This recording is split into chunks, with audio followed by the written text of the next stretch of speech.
Fala pessoal, sejam bem-vindos a mais um Bytes of Kafka. Hoje vamos falar sobre Kafka Connect. O Kafka Connect ele é um framework que permite com que você consiga transformar o Kafka numa ferramenta de integração de dados. Como isso funciona?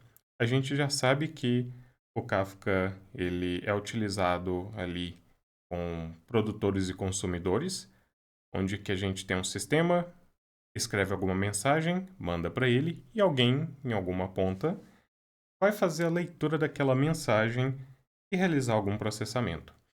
Porém, a gente consegue utilizar o Kafka Connect para que a gente consiga conectar em fontes de dados heterogêneas, de modo com que a gente consiga extrair os dados dessas fontes, inserir dentro do Kafka e a gente consegue fazer o consumo desses dados com o nosso consumidor normal, ou a gente pode pegar esses mesmos dados que já estão dentro dos tópicos do Kafka e a gente exportar isso para alguma fonte de dados ali externa, algum storage, banco de dados e assim por diante.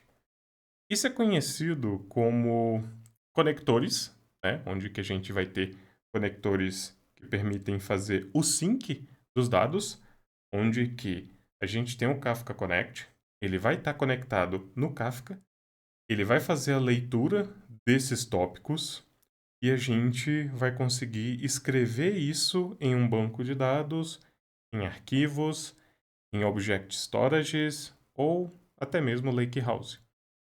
Por meio desses conectores, a gente consegue extrair os dados do Kafka e, às vezes, até realizar um pequeno processamento e salvar essas mensagens. Também possuímos os conectores de source, onde que o Kafka Connect ele vai ficar extraindo os dados, seja de banco, arquivo, object storage. Aí a gente vai fazer a inserção desses dados para dentro dos tópicos do Kafka. É interessante notar que esse Kafka Connect, ele vai funcionar como se fosse um produtor-consumidor extremamente otimizado e já desenvolvido para ter uma melhor performance e poder escalar essa extração de dados, seja de source, seja de sink. E o interessante é que o Kafka Connect ele vai funcionar como se fosse uma solução plug and play, onde que você vai conseguir, com alguns arquivos de configuração ali, né, com alguns comandos, configurar esse elemento que vai ficar funcionando ali o tempo inteiro e fazendo essa integração dos dados, seja para sync, seja para source. O interessante é que o controle de tudo que está acontecendo ali dos dados, né, ele vai ocorrer normalmente ali dentro dos tópicos que ele acaba gerando para fazer esse controle. E você não tem que se preocupar se vai ter algum problema ou não com os dados, já que quando você insere dentro do Kafka, tem toda aquela questão de resiliência, de persistência, e você ainda pode trabalhar a parte da distribuição desses dados em brokers distintos, né? Porém, você ainda tem que se preocupar com o comportamento do seu source, então você tem que avaliar ali na documentação, tanto do source quanto do Kafka Connect, se vai estar ali habilitado o comportamento que você espera de acordo com o que você precisa executar.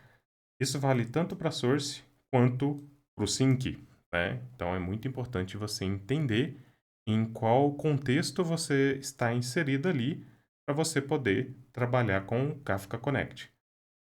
Apesar desses pequenos detalhes, ele é uma excelente ferramenta, ajuda bastante ali no dia a dia do administrador clusters de Kafka ou outras equipes para fazer a construção de pipelines de dados, por exemplo. Por hoje é isso, pessoal.